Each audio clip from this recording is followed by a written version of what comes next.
C'è la luna, mezza mare, mamma mia, mi maradare. فيكني يا كتر. غادي نعطيكم الشهاده ديال واحد الاخصائي في الميدان ديال التلقيح اللي هو فرنساوي واللي كان حتى في الامم في منظمه الصحه العالميه، وكان هو نائب رئيس لجنه التلقيح لكل ما هو اوروبا.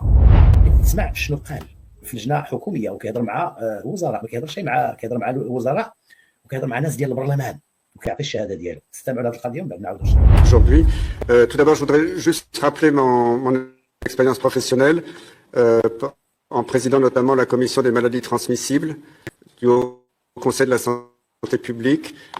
J'ai conseillé différents gouvernements français pendant 15 ans sur la gestion des crises sanitaires et des épidémies.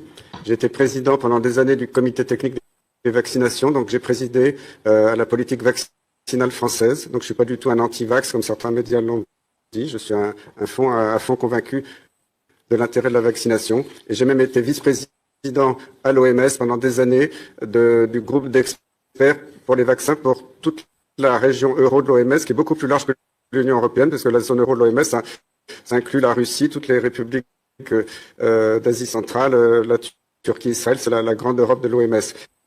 Donc voilà, c'est quand même mon expérience à la fois des épidémies et de la vaccination. Moi, j'aurais deux messages principaux à vous dire dans cette crise. C'est qu'on a bafoué la science et on a bafoué le droit. Alors, on a bafoué la science parce que toutes les décisions de nos politiques, basées sur des experts qui, malheureusement, on le sait maintenant, c'est public, ont des conflits d'intérêts majeurs avec l'industrie pharmaceutique. Quand ils prennent des décisions en catimini, ils ne fournissent zéro référence scientifique. Moi-même, je connaissais très bien Jean-François Delfrécy, le président du conseil scientifique à l'Élysée, parce que moi, je l'ai connu quand il était interne en 1978. Et je l'ai appelé il y a quelques semaines, j'ai dit, écoute Jean-François, on n'est pas d'accord, mais j'aimerais qu'il y ait un débat contradictoire, parce que tu sors plein d'avis comme ça, on ne connaît pas tes sources, et là il a refusé le débat. Et c'est pour ça que je suis très à l'aise, parce que, vous savez, ça fait 2 ans que je me bats dans les médias français, j'ai écrit 2 livres, ils n'ont jamais été contestés sur le plan scientifique. Dans mes livres, il y a des dizaines de pages de preuves. Tout ce que je dis est sourcé. Je n'ai jamais changé d'avis depuis 2 ans et personne ne m'a mis en défaut sur une seule de mes paroles. Même si les médias tous les jours disent que je suis complotiste parce que c'est le seul mot qu'ils ont, parce qu'ils ne trouvent pas d'argument. Alors, donc, le manque de preuves scientifiques. Ensuite, quand il y a eu des soi-disant preuves scientifiques, on a vu les fraudes s'accumuler. Des publications dans les plus grands journaux du monde qui étaient frauduleuses.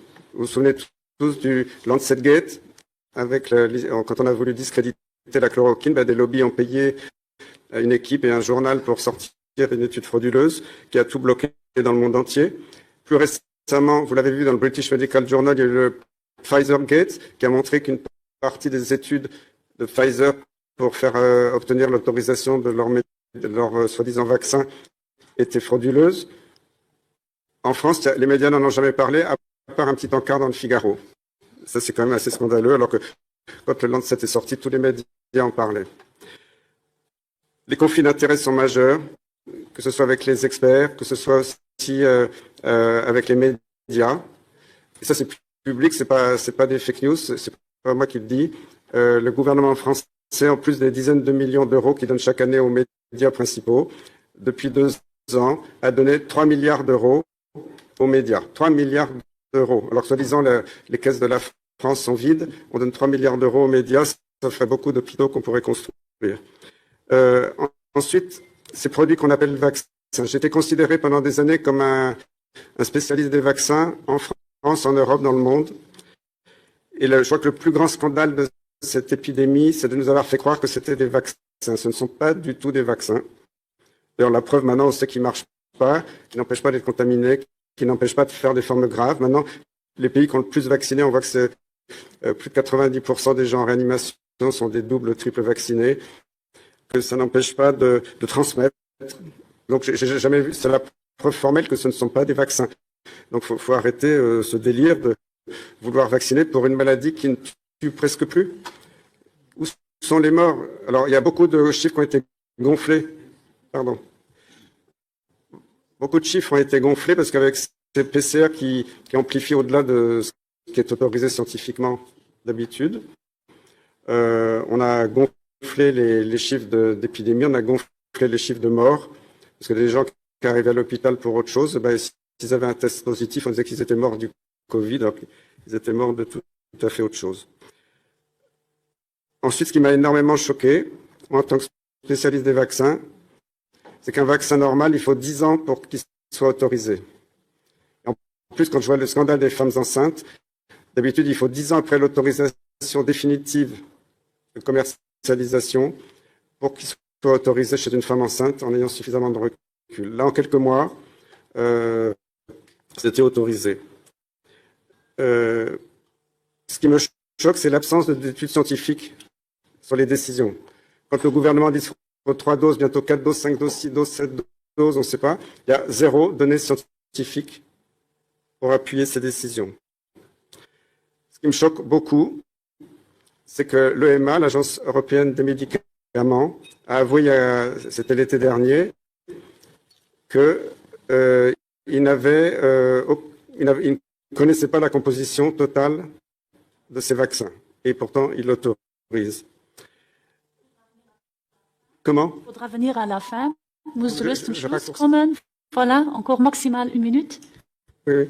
Voilà, donc, ce qu'on sait maintenant officiellement d'après les bases de données, c'est que le vaccin fait 36 000 morts en Europe, 25 000 aux États-Unis, y compris des centaines de sportifs.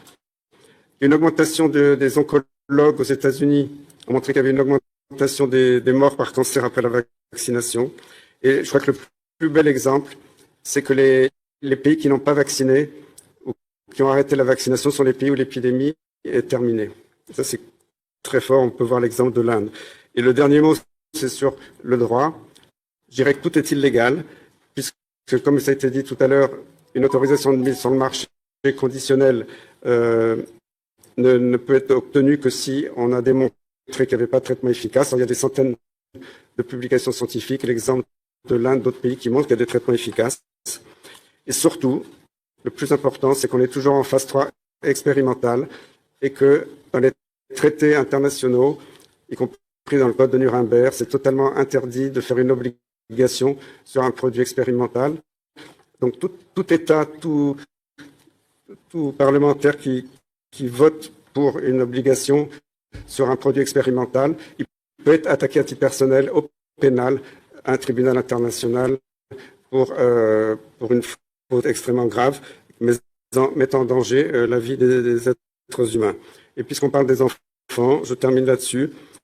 Il y a des enfants qui meurent du vaccin, et maintenant on sait que ceux qui meurent du vaccin sont plus nombreux que ceux qui meurent du Covid. Il y a quasiment 0 mort du Covid. Dans mon entourage personnel, je connais une jeune fille de 17 ans, une jeune fille de 20 ans qui sont mortes 8 jours après le vaccin d'un infarctus du myocarde. Moi, j'ai jamais vu de ma carrière un infarctus du myocarde à l'âge de 20 ans et une autre d'une embolie pulmonaire. Donc voilà, je vous demande un moratoire sur ces produits qui ne sont pas des vaccins, qui n'ont pas été évalués de façon correcte, dont on aura les évaluations définitives dans plusieurs années. Voilà, je vous remercie.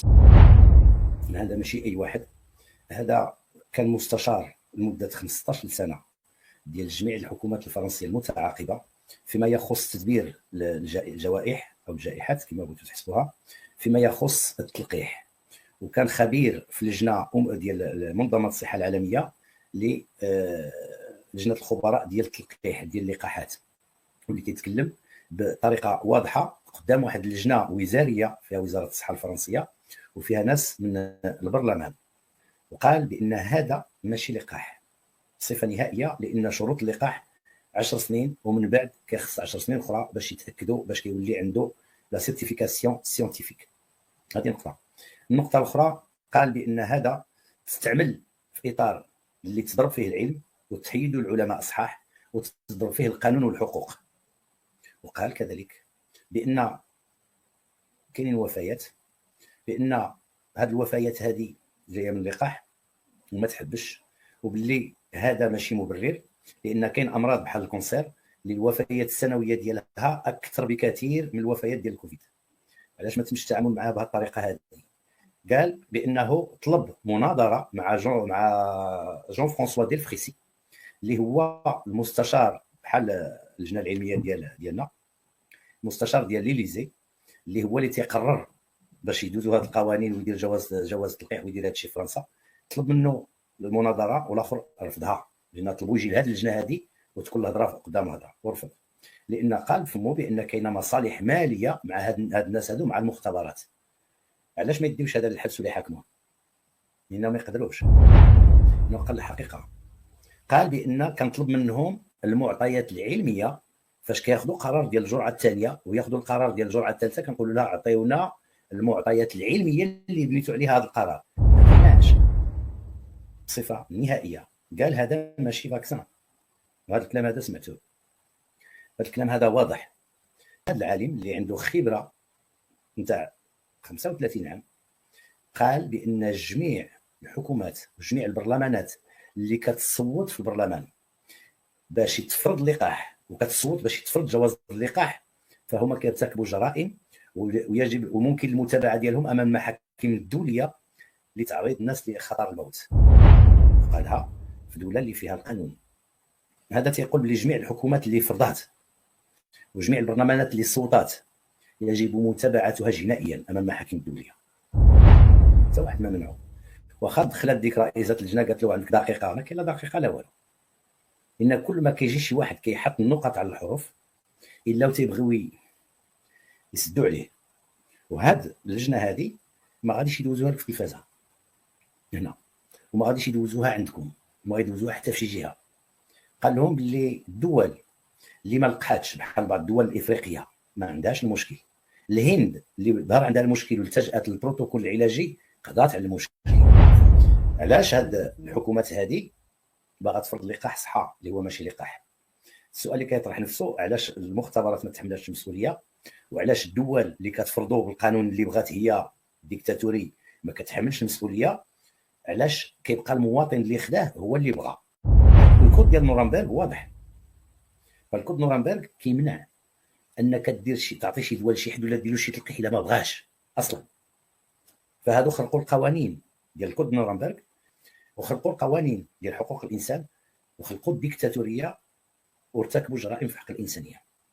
البروتوكول العلاجي كاين وقالها هو، قال بلي الصحافه في فرنسا كانت تقبض بعض الملايين ديال الاورو كدعم، ولكن في هذه الجائحه تعطات لها 3 المليار نتاع الاورو. قال لهم في الوقت اللي كتقول فرنسا حنا الخزائن ديالنا خاويه، كما في المغرب تيقول لكم الدوله ما بقاش عندها، لكن باش يخديو الغرض عندهم. فعلاش تعطات للصحافه 3 المليار؟ باش تمشي في الخط ديال الفيروس كاين والتلقيح ضروري وما كاين حتى حاجه اخرى من غير التلقيح. علاش تعطات كما قال هو على حساب الكلام ديالو، علاش تعطات الملايير المنابر الاعلاميه والعلماء اللي كيبيعوا راسهم باش يحاربوا الهيدروكسيكلوروكين هو فعال.